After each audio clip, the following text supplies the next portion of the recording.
Welcome to episode 240 of Sports Geek. On this week's episode, I chat with Gemba's Rob Mills about fan research, broadcast rights, and sports sponsorship evaluation.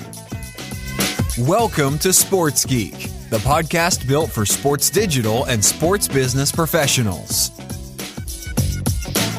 And now, here's your host who doctors his photos so you're impressed when you meet him in person, Sean Callanan. Thanks, DJ Joel. Yes, that is my trick when you see me at a conference and you wonder why I'm looking so good. The photos are put on the internet aren't that great. You can reach out to me via numerous ways. You can do it via social at Sean Callanan. You can reach out to me on LinkedIn at Sean Callanan, or you can check out the website sportsgeekhq.com, or you can check out the Sports Geek channels at Sports Geek, again on most channels, or you can contact me via email. Who uses email these days? At Sean at sportsgeekhq.com. And also, while I'm getting you to write down handles, because that's what you're doing while you're jogging or walking or sitting in a train, please follow my esports team at Gravitas on Twitter. Thanks to my friends at Twitter for helping us secure that handle. Before I get into my conversation with Rob Mills from Gemba, I just want to talk a little bit about the work that we're doing at Sports Geek around our esports business and around our esports organising with Gravitas. Still doing a lot of education and training, which has pretty much been the core of what I've been doing in Sports Geek for the last 10 years. If your team needs to be brought up to speed in what's happening in digital, how to tackle new platforms, happy to have that conversation. Obviously, got my Pick My Brain sessions, the consulting sessions to help you dive in on content and campaign ideas. And even stuff that we discuss here in this conversation with Rob around commercialization and what you're doing in the digital space. Also, you might want to look at esports as a vertical. How do you tackle esports? How do you tackle the Gen Z or Z for my Europe American friends audience? How are they behaving differently? I'm happy to do consulting work and all of that in that space. So please reach out, Sean at sportsgeekhq.com. I love working with podcast listeners. So if you've been thinking about doing that and saying, hey, I want to work with Sean and the Sports Geek team, please reach out.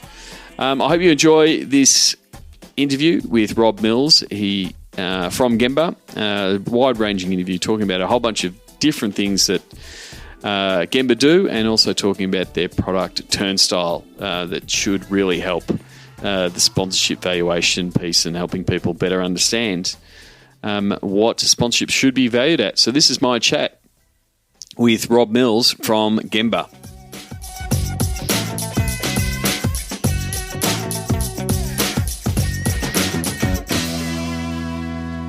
Here I am at the offices of Gemba in Melbourne. I'm here with the CEO of Gemba, Rob Mills. Welcome to the podcast. Thank you very much. Glad we caught up. Yes. I think it was nearly 10 or 11 years ago, I think I was in this office and sort of spruiking Sports Geek. And I think I remember the question you gave me. You said, how long have you been doing Sports Geek? And I went, 6 weeks. So yeah, so it was a while ago when I first stepped in here to talk about what I was doing in the Sports Geek space. But give people a bit of your background. How did you get into sport, and how did Gemba get started? I stumbled into it. I at uni hated it. A friend said he thought he had a job for me. What did you do at uni? I did a Bachelor of Business with a major in marketing. Hated every month I was there. And a friend said, I've got a job that I think you could do really well. It was a sport and entertainment publishing business. Okay. Did that and then did that for a couple of years while I finished my degree, and applied for a product management role, not knowing what it was. And it was Adidas. So literally fell in the industry, did 10 years Adidas, and then left Adidas just after the Sydney Olympics and set up what eventually evolved into Gemba. And so for people who don't know and haven't heard the name before, what does Gemba do? Yeah, so good question. We provide insights, strategy and comms to the sport and entertainment industry. So that manifests itself in a lot of work with rights holders around sort of everything from commercialisation strategies to participation strategies, organisational strategy, etc. Brands more focused around sort of how they invest in sport and entertainment, how they measure return on investment, and then right the way through in some cases to actually how they activate that investment investment as well. So, sport and entertainment is our sole focus. Born out of Asia Pacific, but increasingly doing more work in Europe. And so it is that very much that, I guess, that research focus to go, who is your fan? What are they doing? Why do they love the sport? Why do they participate? Why do they view? It's pretty much that's really your wheelhouse. Yeah, and we talk about insight being, it's a department in our business, but it's a really key philosophy. I think if I go right back to when we started the business, our observation was that it was a really data poor business, and it was a lot of decisions that were made on gut feeling. And where we can, we're trying to help clients make a more informed decision, and there'll always be some gut in it, and there should be. Otherwise it'll all be very robotic strategies. But it is very much wherever we can, informing by insight, and sometimes insight is quant data, and that's really important. But sometimes it's just that our team are going to sport and entertainment events or esport events and the like, and they see an insight or they see a way that a consumer behaves there that might inform a strategy. So I think sometimes people get put off by that word insight of meaning data, and sometimes it's just a really powerful observation that they might have seen at an So event. is it a combination? So early on, like almost, there was data around, but it wasn't the amount of data that there is now. So what was that early stuff?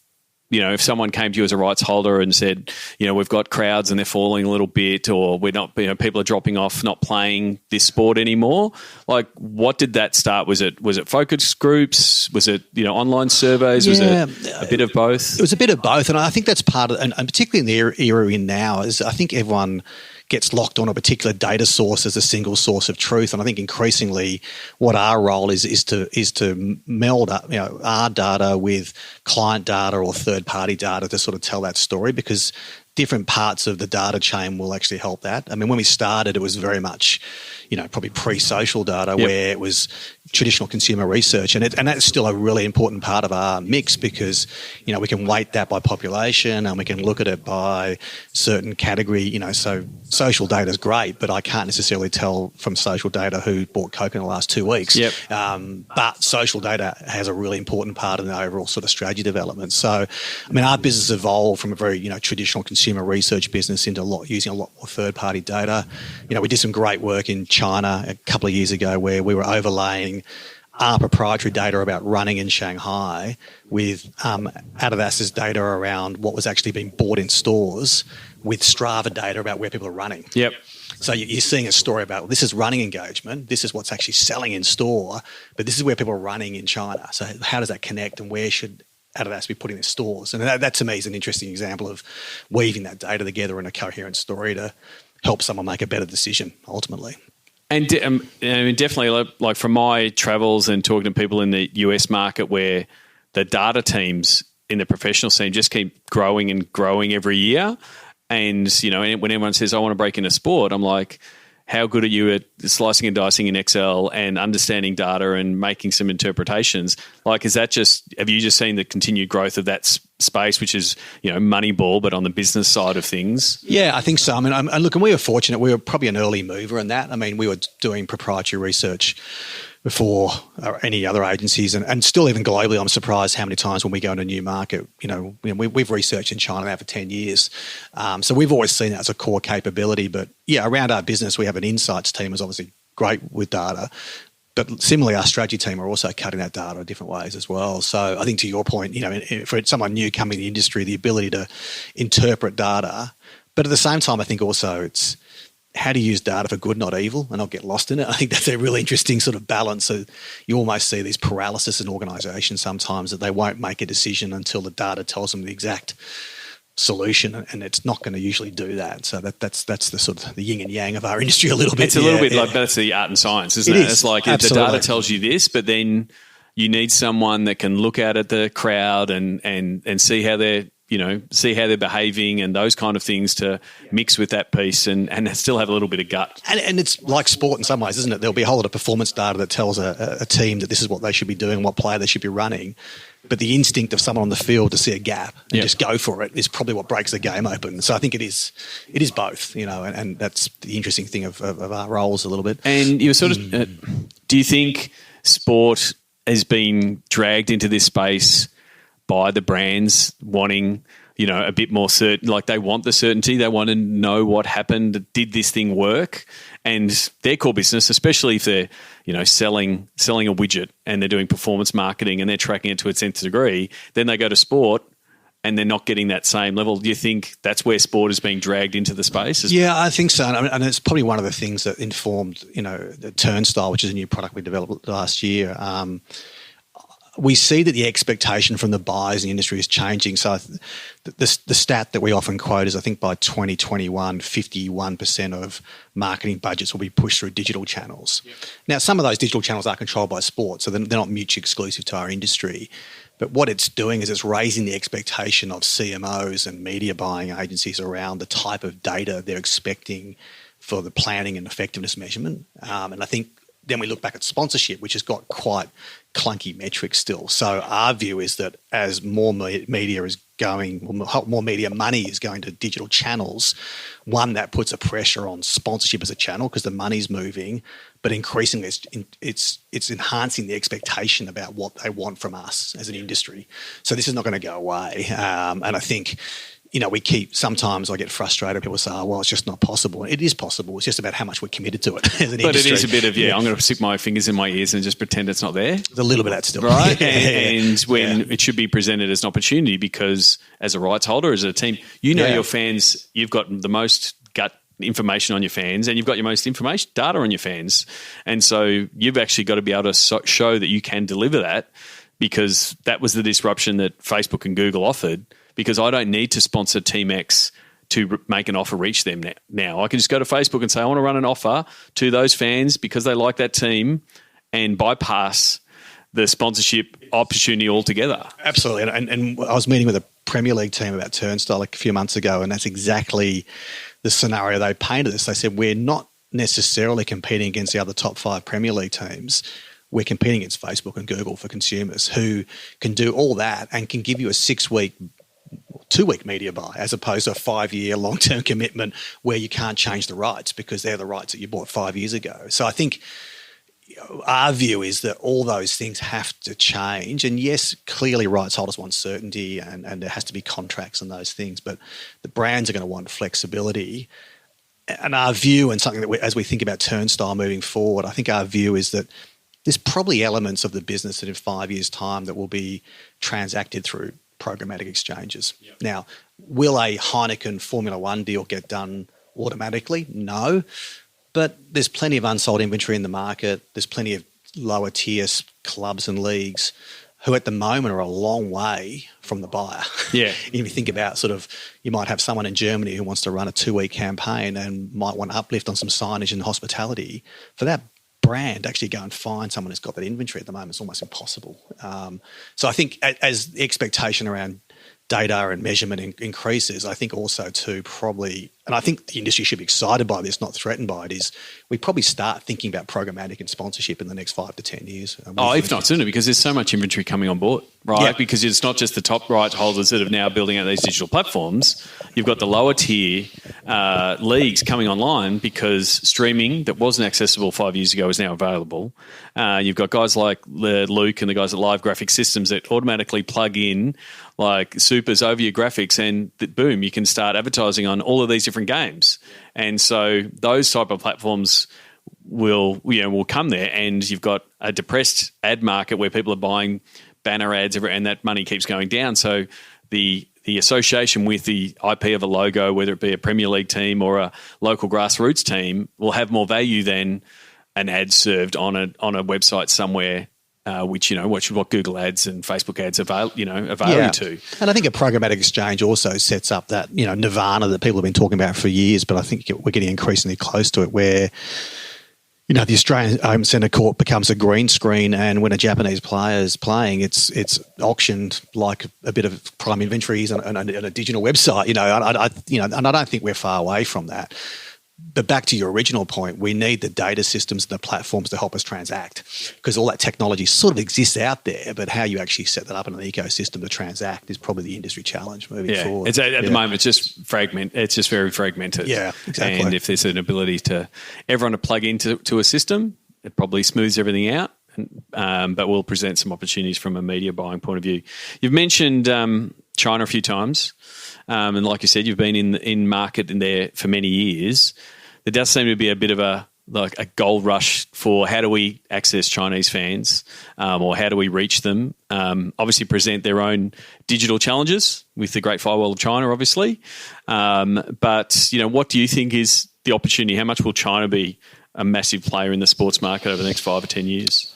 Yeah, it will be, and arguably it already is to a large extent. I think, and having lived for a couple of years in Shanghai and seeing a lot of it firsthand, China will do it in its own Chinese way. I think that's the interesting thing too, is that a lot of people, I suppose, the natural paradigm is, they'll look more like a Western sports economy in the future, and elements of it will, but it will also be a very unique economy that China will define how the rest of us deal with it. And that's the way they've done it in automotive and telcos and everything else, and sport won't be any different.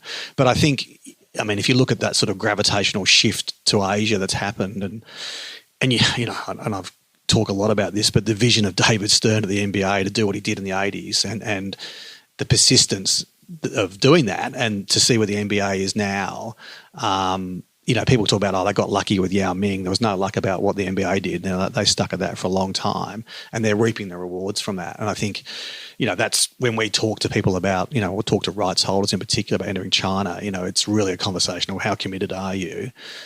And I think also being really clear what you're trying to get out of China as well. Yeah. I think, it's, there's examples where are you there because you just want to lift your eyeballs because you want to drive sponsor value? Are you there because you have a long-term vision about driving participation? And I always get very nervous when, it's the old sort of, if we could just get 1% of it. Yeah, that's the napkin math. It's, it's pretty much, it's like this, you're watching a startup on Shark Tank. It's like, there's 300 million people in America. If we get one person of every, that is that's the lazy way of looking at China. Yeah. When you actually have to respect the way that the platforms that they use and how they go about it. And we've sort of seen some misfirings, I guess, in sport where they've gone, oh, cool, now we're on Weibo. And it's like, what is it? Oh, we're just copying what we're doing on other channels. Yeah. And it's like, well, it misses the mark, or absolutely. You don't have local translators there and that kind of stuff. So, yeah. And similarly, there's some really, we took some clients to the League of Legends semi-final in Shanghai probably 18 months ago, and we got some local experts to come in and show the streaming services, and there was a couple of clients there who are rights holders and in the media space, and they were sort of thinking about, well, how do they adapt their models? And they looked at this streaming stuff coming out of China and said, we just need to buy that and white label it, And so there is some gold there in not just number of consumers, but in certain things like streaming, and some of the ways that people engage with esport, as you'd know better than I would.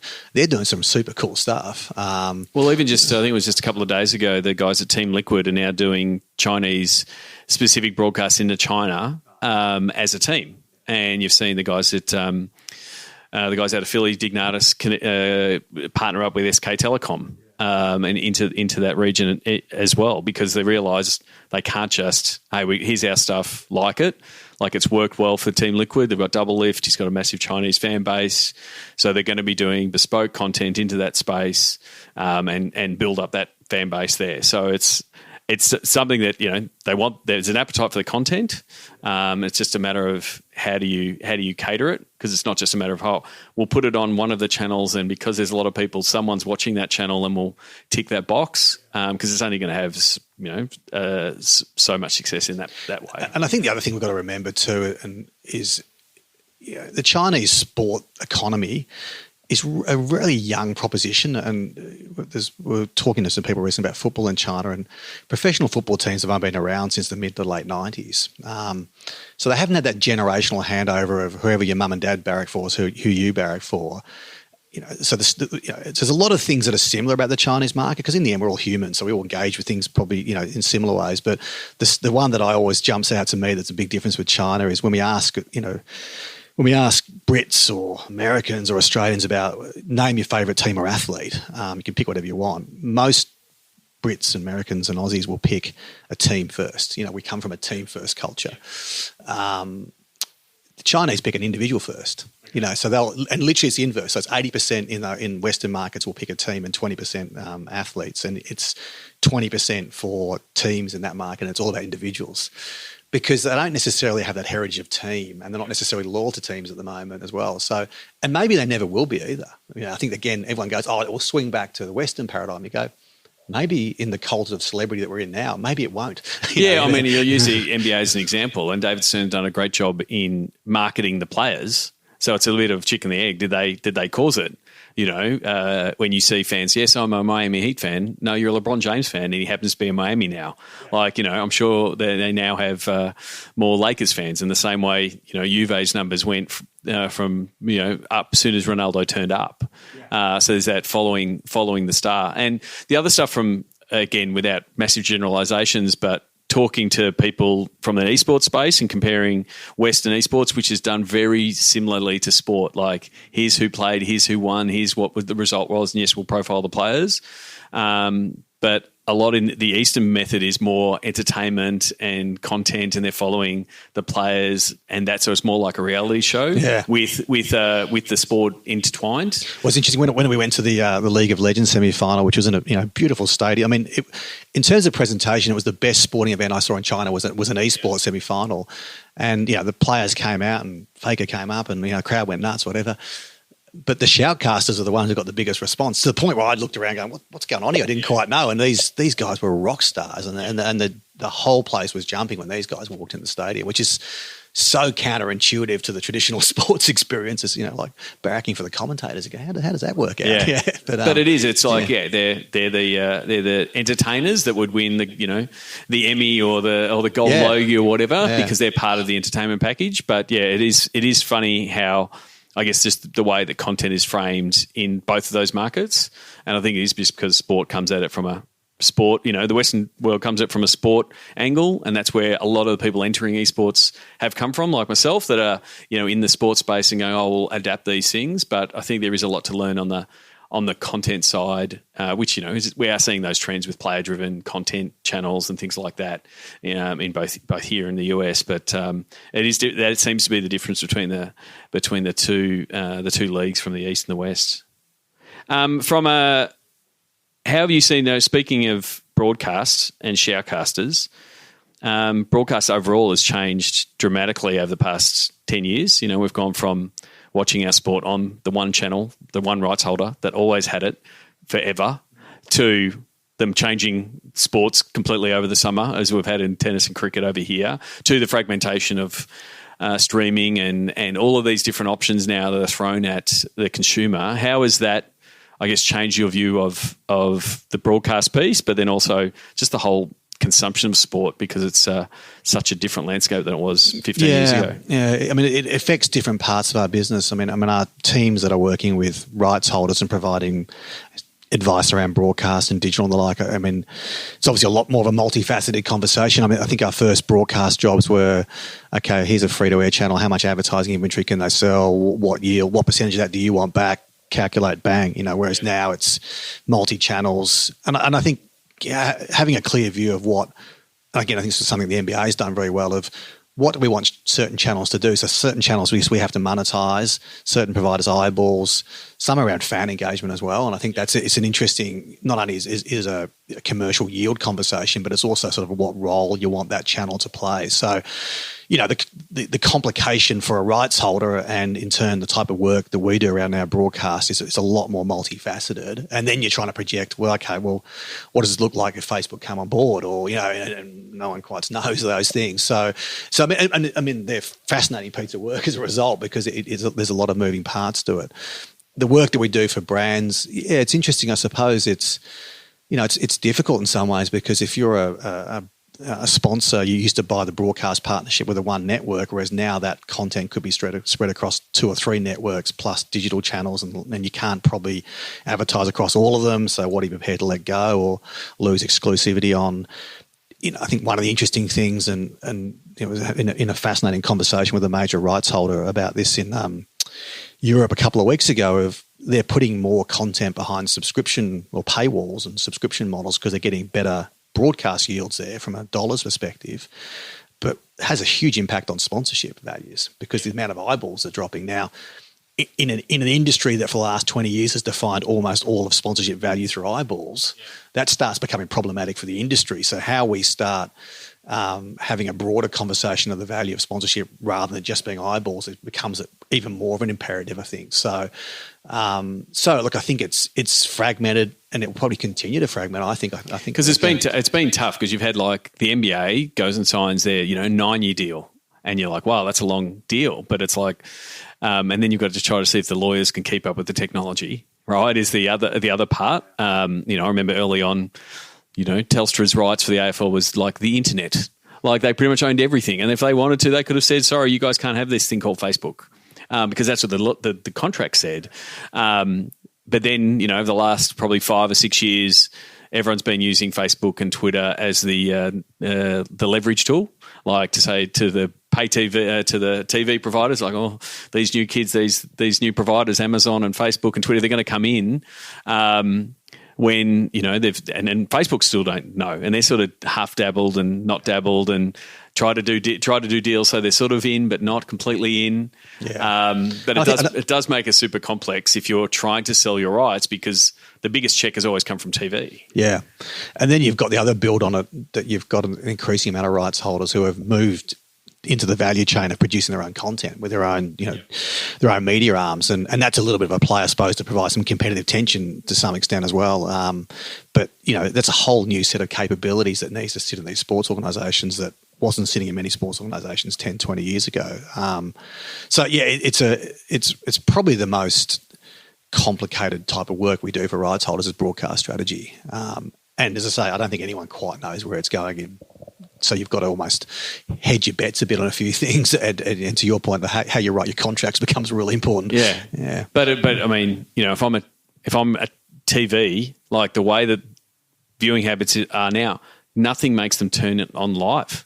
Like it's now, reality singing shows and award shows and sport that gets people to turn on the telly, because they've trained everyone to be on demand, to binge watch. Like that's how everyone now does it. So it's like, how do we actually get people to tune in? And what does it look like 10 years? Because I know every gamer and that I'm talking to in the esports space, they don't even know how to turn on a TV. Yeah, right. Right, and so they just don't, because they're always using, everything is streaming. Yeah. Everything is on demand. And so, how do those models work in different markets, especially, in the Australian market where there's, 26, 27 million people, how many people are going to tune in or pay for a subscription, those kind of things, where in other markets like the US, it's quite easy for Major League Baseball to say this is how we make our money, and then we've got all their regional deals. It's different for every different region. And I think it's the channel that we get to consumers, and I think it's also how we deliver sport to consumers too. Because I think we've conditioned a generation. And I know I'm the same. My concentration span with watching content's dropped dramatically because I can just have little bite-sized chunks of everything, and even more so for that younger generation. I think there's a great quote that's attributed to Adam Silver. He said he'd been watching Twitch, and he said, I think he said something like, "I've seen the future of sports broadcast, and it's Twitch." And he's probably right. You've got the feed there, but you've got there's social integrated feeds. Chat. Yeah, exactly. I mean, to me, if you were starting again with sport, it probably looks like that. And yes, there will be a traditional audience who doesn't want all that stuff on the screen, but there's a huge part of the audience, as you said, esport audiences would be a great example, who go, well, that's what we're used to. That's the norm. So you sort of have this sort of other complication of not only multiple channels, but maybe multiple content feeds within different channels as well. Yeah, but there's also opposite, so one of the things that I've found understanding the Twitch viewer is how different they are from us, right? Old white guys, right? That, when we see someone say, hey, pay for a paywall, we're like, oh, don't know, $7, $8, $2 a day. I don't know about that. Whereas they're paying $5 or $6 for a streamer that they like every single month. And they've never had the introduction of paywalls and say, whoa, not much in my day. They're buying that kind of content anyway and subscribing to it and happy to. So they'll have Netflix and YouTube Plus, YouTube Premium, and they'll have Twitch subscribers to multiple things. And so that's how they expect to buy it. So there's these new consumers that are expected to buy it or happy to buy it that way. That will open up new opportunities and go, oh, yeah, I want to watch the NBA on Twitch, and I do want to be able to chat and I do want to be able to use emotes, I'm happy to pay $5. Yeah. And you can sort of see the success, in the Australian market of the old Foxtel bottle with a very high, average revenue per user to where we are now with KO. That's the continuum we're on, isn't it? It's bite-sized chunks of content, which probably comes back to how easy is that transaction process, isn't it? If I can just click a button and buy. Yep. Which is what iTunes did with music. Exactly. If I can buy the last 5 minutes of an NBA game by clicking a button, I'm probably going to pay $5 or £5 for that without blinking, So, yeah, I think it's all exciting, actually. I think it's potentially opens up sport to a whole new audience if we can make it easy. And, I don't have the data, so I just do it anecdotally. But, and I think Adam Silver is sort of quoted in saying, once they start watching the bite-sized stuff, like the entrees, they go to the main meal. They do want the subscriber service, and the AFL have done the same size. We didn't think so many people would watch on their phone. Well, the phones are pretty good and you can watch it, but eventually you want to watch it on your big screen, which makes you sign up for a subscription or sign up or turn on Channel 7 or whatever it is. So the NBA strategy of letting everyone have it and eat as much as they can and then realising it gives uplift to all the viewing numbers is what more teams or more leagues should follow, I reckon. Yeah, and I think and really impressed with what Formula One's doing, and obviously, it's they're at the start of the journey, but by opening up social channels, but also the Netflix content, the amount of people that have said to me, never watched Formula One, but after watching that Netflix content, I'm an all in because they told the story in a different way, and hopefully that brings them into broadcast over time. But the smarts in that of saying, hey, Netflix is great for long form content and storytelling, and I'm going to build an emotional connection with these drivers and teams who can be sort of quite faceless at time. I think is super smart. And that's where Netflix should be working in sports.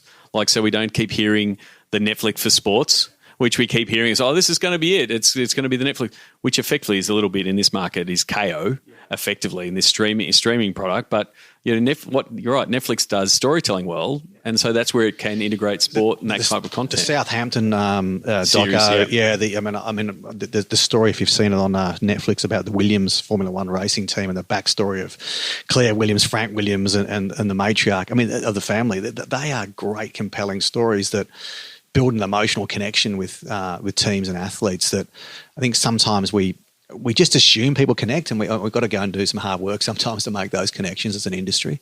Yeah, it is a little bit of, they go to our game so they'll watch, and so they'll watch our broadcast. But it's you've got to still make heroes of the players, tell the stories behind the scenes, make that personal connection in some way. You mentioned Turnstile a few times. Take us through how that evolved and how that came about and what it is from a product offer. So I suppose Turnstile started about 3 years ago as an internal project, and initially we brought Craig Roberts in, who's our head of strategy now, and we sort of tasked him with a brief that said, look, we're seeing the need for initially better price benchmarking for sponsorship, that if a sponsorship's going to be taken seriously, there needs to be less sort of a black art around pricing. And I'm not talking about media equivalencies here, we're talking about actual sort of price benchmarking. And we'd done a lot of that through a traditional consultancy perspective for 10 years. So we had a really good base of sort of data points and learnings from that.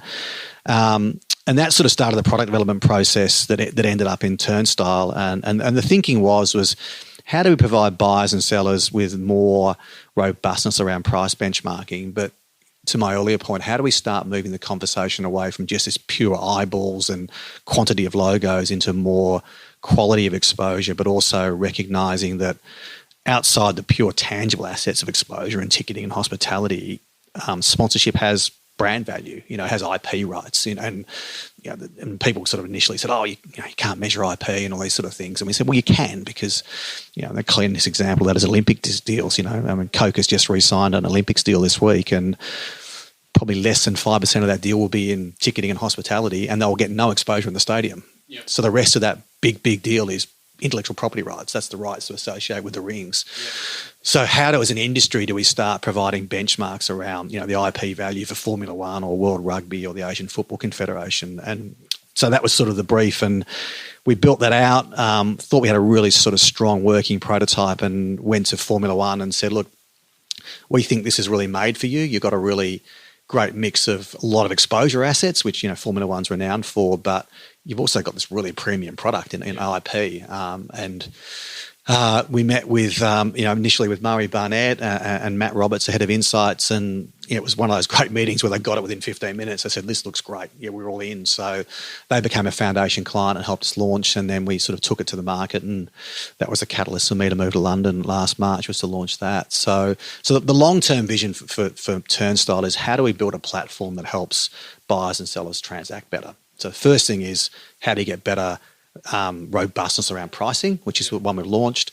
The next module we'll launch is a planning module, which that's remit is, how do you help brands identify the optimal sponsorship? So that will be done through a process of our proprietary data and then weaving in third-party data sources like social media platforms, Twitch, Strava data and the like. And then the flip side of that is, how do you help rights holders then better articulate their audience? So for instance, we can size up the fan base of your esport team. So all of a sudden you can go to market and say, yep, I've got all this great Twitch activity, but I've got a community of people of 85,000 people I can talk to you about.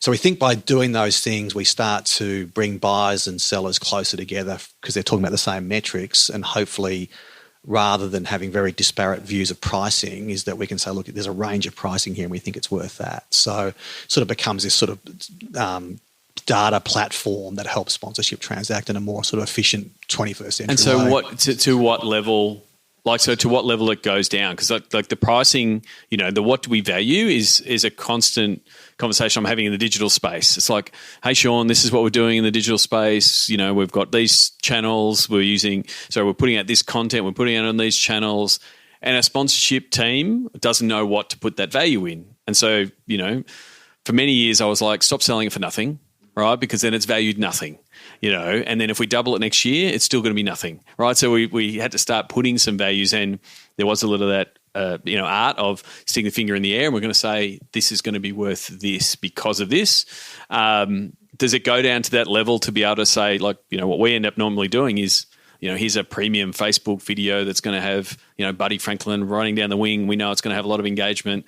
That's a premium one, and we're going to price that at this, to sort of give some ideas. Like, I've spoken to different people, like Joe Godfrey, when he was at Maple Leaf Sports, had done a lot of stuff where he was coming from a media buying background and sort of doing equivalencies to say, well, this is what we're doing, and trying to, I guess, justify that this is what it's worth, and saying, in his case, the Maple Leaf logo is worth something. Like, because you can just go buy those video views over here, but do you want to do it with here? And the same, with us with Gravitas, it's like, cool, you want to talk to gamers, go for your life. But if you want to talk to gamers alongside Pabu, who took down Faker, like, this is what it's going to be worth. And so that's been a bit of, that's always a bit of toing and froing. Do you go down to that level? Yeah, we do. I mean, we sort of split it into three main components of value, which is benefits, which is ticketing, hospitality, digital rights. So things that have clear market pricing. And you can usually get a pretty agreeable number on that pretty quickly. I mean, I think, to your point, digital assets in the sports industry, in our experience, do get a bit of a premium because the engagement levels are higher, etc. So we go through and do a rate card review, and obviously as the more, so we've put about $1.7 billion worth of deals through Turnstile in the last 12 months. So we get a lot of great benchmarks in the industry, so we can sort of review that rate card and give feedback on that. The second thing we look at then is exposure, as I say, and we have some really cool artificial intelligence software that sort of detects logos, and that's not necessarily unique in the industry, but our point of difference is we're using global signage rates there. So rather than getting a number that's 8 times the sponsorship value, we're actually more calibrated to a piece of inventory that we trade in our industry. Okay. And then we upweight and downweight that based on the ability of that particular inventory to drive brand consideration. So that's a really good example, back to our previous conversation of how you weave different data points together. So we've got some really cool tech that measures, exposure seconds. We've then got a market insight into signage rates, global signage rates. And then we've got some consumer research that says, well, if that bit of inventory actually has a higher ability to drive brand consideration than maybe just a very static press backdrop, then the rights holder should be rewarded for that as well. Yeah. So it's sort of hopefully our ultimate vision is that it allows rights holders maybe to clean the environments up a little bit by a bit more quality rather than quantity. And then the IP piece is saying, okay, well, in its own right, putting aside all those things, a lot of which you can buy on the open market through other channels, what's the power of these communities that we're buying? And there is a market rate for that. There is a clear market rate out there, and our job is to help sort of size up those fan bases and then articulate what that property can deliver to a partner. So it's partly a loaded question. So how do you look at that in the esports space that's still relatively new and still relatively young, and it's not like it doesn't have the mass appeal that sport does. In obviously different sports have different demographics, but normally it's a wide mainstream. If you're saying here's the NBA, you've got 14-year-old fans and 45-year-old fans, whereas if you're talking about esports, you're looking at 14-year-old fans to 24-year-old fans, and mostly male. And that's the demographic. And so I can say, if you want to reach those guys, and you've got a market for that, and I would say if you're a marketer trying to reach a 22-year-old male, it's really hard, right? And so this is what it offers. But I won't offer you every 22-year-old. How do you start taking that data and looking at these newer audiences? Yeah, it's a really good question, and I think the overall caveat is that this is not a silver bullet. Still, there's still to our earlier conversation, there's some art and science in it, but what we're finding is that, so we can size up your fan base and say, okay, there's X amount of people. And as you said, maybe that's not as big as, another sport or another team. But what we are finding is that there's certain drivers of value. So it's the analogy I give, particularly with the IP benchmarking piece, is it's not dissimilar to real estate, is that you can get a square metre rate for an apartment in London and, there's an agreed rate for it. But if you and I go to the auction and we both love it, or there's a strategic reason why you and I need it because maybe it's opposite a school we want to take our kids, that price changes, And similarly with 14 to 25-year-olds, hard demoed, to your point, to reach, people will pay a premium for that. So as we're providing feedback on pricing it, we'd be saying, look, here's the average, average value for your IP, but you've got some characteristics there that say that you maybe get a top quartile deal here, that you may, justify a premium. And that premium could be the demo you're delivering. It could be that you're pitching at a category there's a lot of competitive tension, So, in the case of, the finance category globally is pretty competitive, so therefore they get high yields. Where you can directly monetize things, so that the sports kit manufacturers, the betting agencies tend to pay a premium because they have a direct monetization model. So there's factors that we're unlocking and the data's telling us this, we're not making it up, that say, okay, well, those characteristics might say that you should be looking to get a top quartile deal.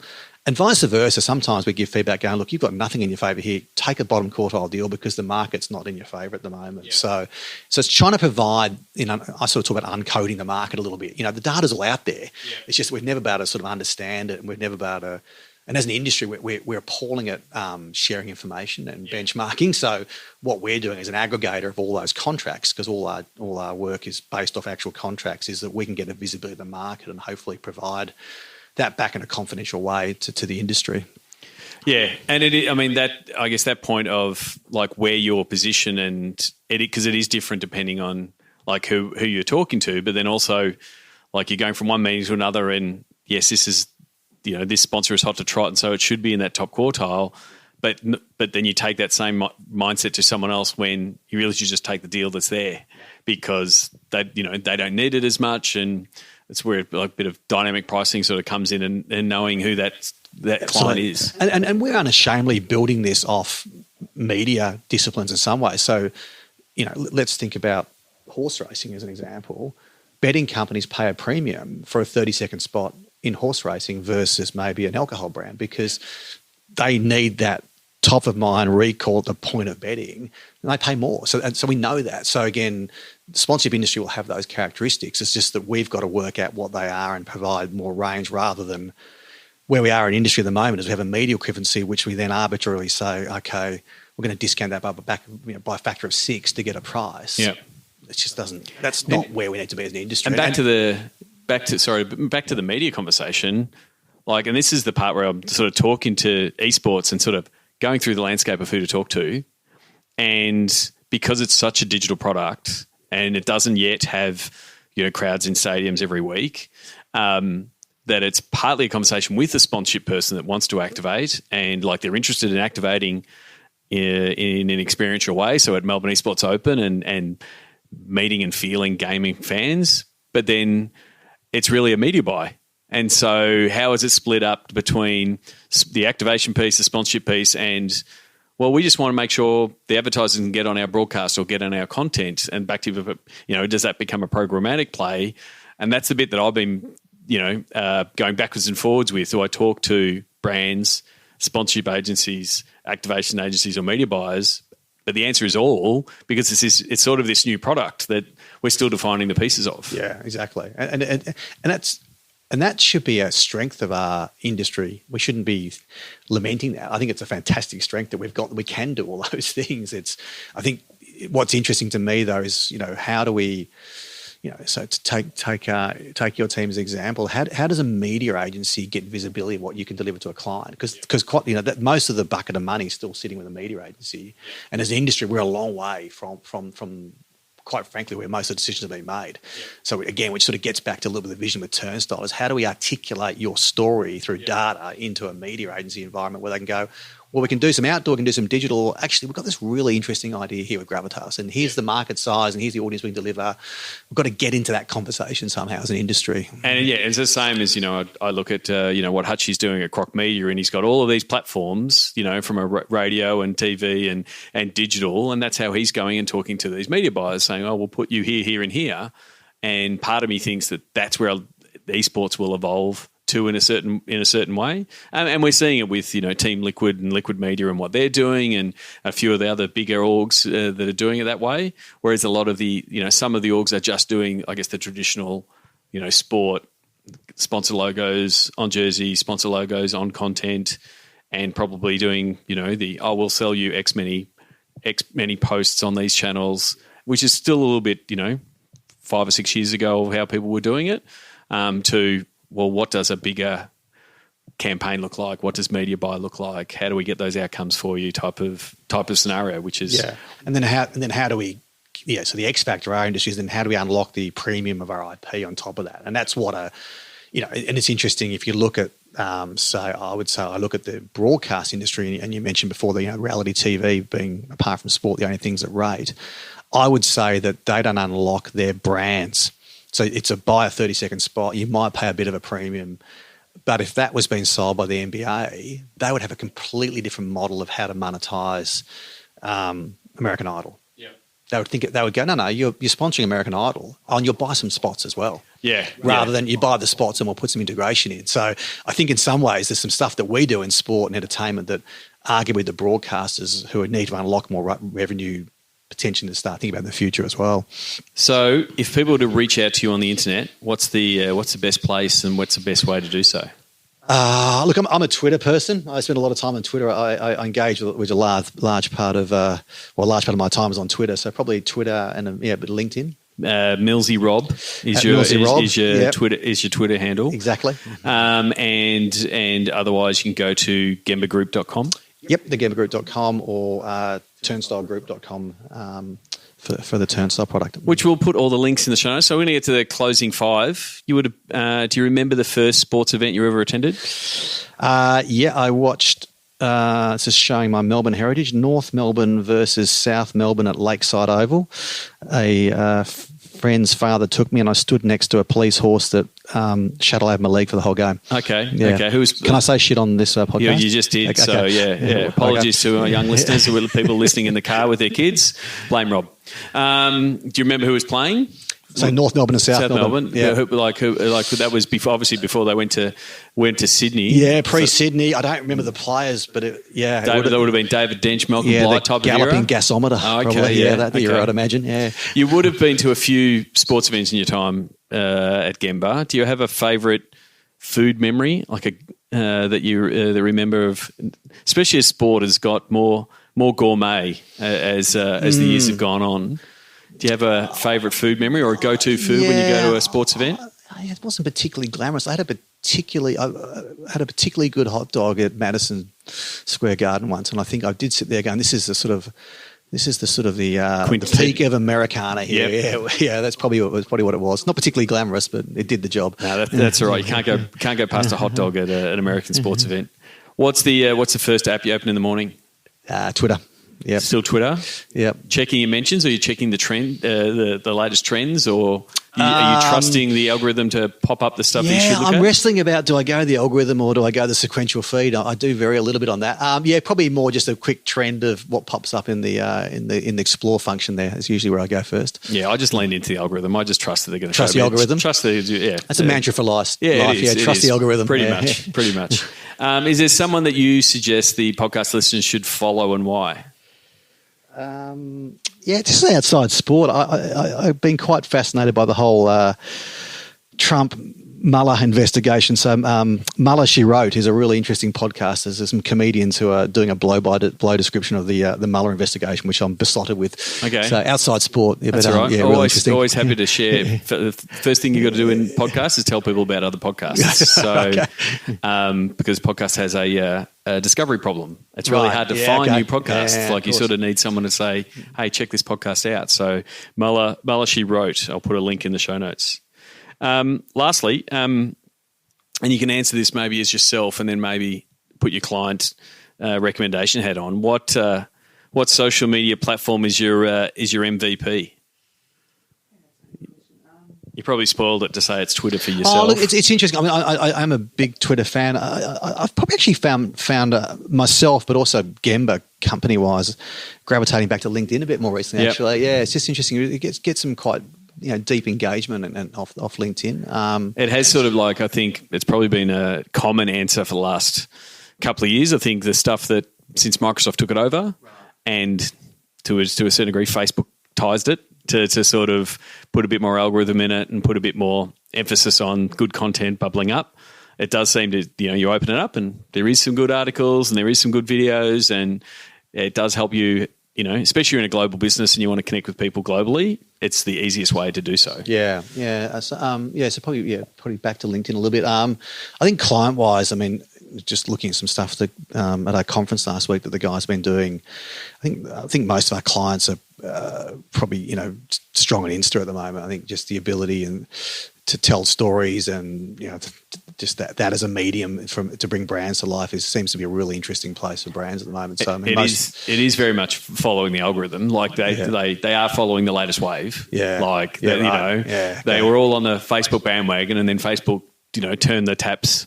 When they had a bit of trouble, and they pretty much said we're going more community, which throttled the reach on a lot of brands, and brands don't have the excitement of Buddy Franklin running down the wing or LeBron James doing a slam dunk, which, I know the social people bemoan, my reach isn't the same. But I always say, well, you can always go manage a Facebook page for a bank, right? And then find out what engagement's like. But everyone is finding the same on Insta. Hopefully everyone knows full well that eventually Zuck will turn that handle and make it a pay-to-play sort of space. But while the velvet rope is open, it's the place. It's what you do. It's pretty much how it's worked with all the platforms. Yeah, I think the one that I'm trying to spend a bit of time looking at and understand a bit more about is TikTok as well, about sort of where that's going. And it's interesting. Liverpool's just pressed the button and gone to TikTok recently, so that's probably the other one that personally I'm trying to get my head around a little bit how that works and how that fits into the mix of all the other platforms as well. So I think. Because there was a time, and again, it makes it sound like I'm talking about the olden days, but there was a time when we would have a new platform every year. Facebook was there, then Twitter was there, then Instagram was there, and then everyone sort of said we're full. And then we've had Snapchat come and go, and is still primarily used by young teens and stuff. They're just not using it how everyone wanted them to use it. They're not using it like a broadcast platform. They're using it for all messaging. Obviously Instagram stole a whole bunch of that thing. So we haven't had another platform come and go, take hold. And even if they do, they're going to be these small, niche, non-mainstream platforms, which is what, TikTok is, what Musical.ly was, to go, this really works with this piece. But it does make it really hard for sport who are thin on resources to go, what's our TikTok strategy and how are we getting involved? I was speaking at Youth Marketing Australia, and it was a hot topic, TikTok, what's your TikTok strategy? And it's it's one thing to have a strategy. It doesn't mean you have to be on it, right? It's you can, because we are seeing a lot of the best content be produced on other platforms and then end up on Instagram. All of the baby filters that we saw whatever it was 6 weeks ago, they were a Snapchat filter that everyone was sharing on Instagram. So it's funny that, Snapchat and to some degree TikTok and, Vine previously have become like a content creation tool, not so much a platform. So, so it could just be, your strategy could be tell people to do it and get them to send them to you. And it's a UGC thing rather than because the creativity to be a top rate TikTok account for a sports team that's a really high bar to set. And then what is the upside for, any team? It's, it's tough because you go, okay, we'll get someone dedicated on TikTok. Is it worth paying someone $50K to run a channel when, it's the same. We went through the same with like Tumblr. Like, hey, we've got to be on Tumblr. It's like, well, 16-year-old girls love it, but is it worth us putting resources into that platform? So that's the balancing act that sports always have to do because they don't have thousands, big teams. They can only do so many things. Yeah. Interesting. Yeah. Okay. Because well, thanks. That helps. I look at it and I go, early on it was like another platform, quick, secure your handles. Like that was a strategy. Like just secure your handles. If it takes off, it takes off. Because there was advantages on getting on early and figuring it out when no one's there. So you can do that. But then you also need to decide, I still like, Richard Clark's, when he was at Arsenal, they did one platform a year until they got their processes right and then they moved on to another one. When, here I am with Gravitas and we're like, how many platforms are going to be on? And it's like, no, we'll just pick the main three and we'll just work with those and until we get more capacity, we'll do more things. Because there's so many choices now for teams and you can only spread yourself so thin. And that's why you're seeing a lot of teams sort of pulling away from doing Snapchat because it's very similar to Instagram stories. And then, hey, what does TikTok look like? And I'm like, well, if you've got someone in your org that does TikTok and does it well, give it a go. Yeah. But other than that, you don't know where it's going to be. Like Vine had people with millions and millions of loops and then it got turned off and it stopped being used. So thank you very much for coming on the pod, Rob Mills from Gemba. Appreciate your time. No, pleasure. No, thank you for having me. It was great to catch up. New workshops on audience, content, distribution, valuation, and pitch following Sports Geek's Digital to Dollars process. Go to digitaltodollars.com.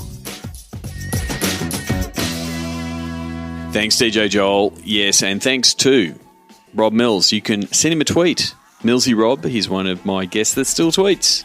Send him a tweet. Ask him a question on anything that we spoke about. You can connect with him on LinkedIn. There'll be links in the show notes, or you can go to thegembagroup.com. Go to sportsgeekhq.com/240 to get those links and connect with Rob. And as always, please go and talk to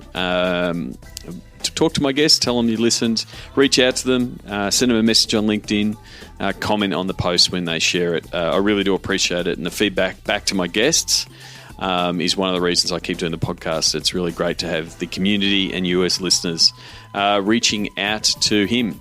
A few updates from me.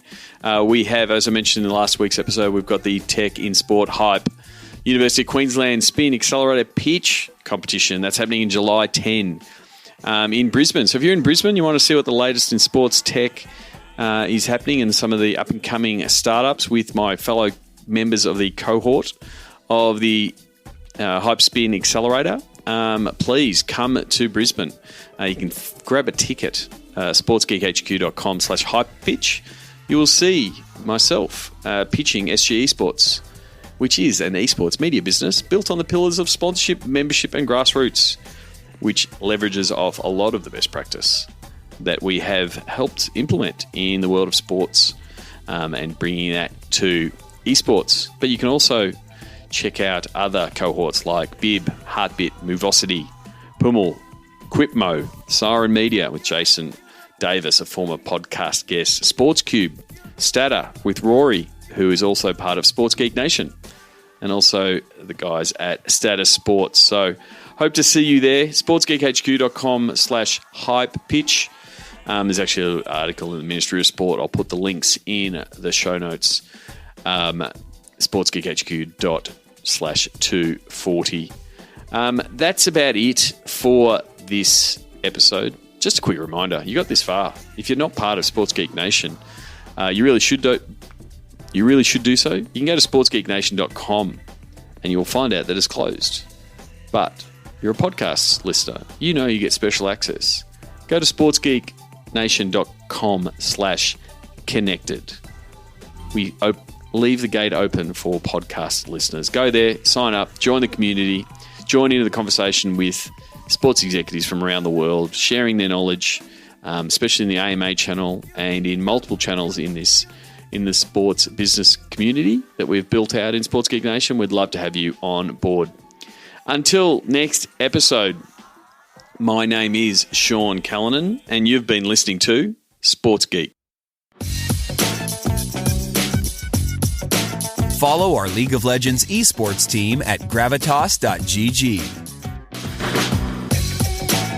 For more resources, go to sportsgeekhq.com. Looking for new campaign ideas to drive new and fresh data and leads? Contact Sean to find out how SportsGeek can help you drive fans into your stadium. It's all about the cheeks in the seats.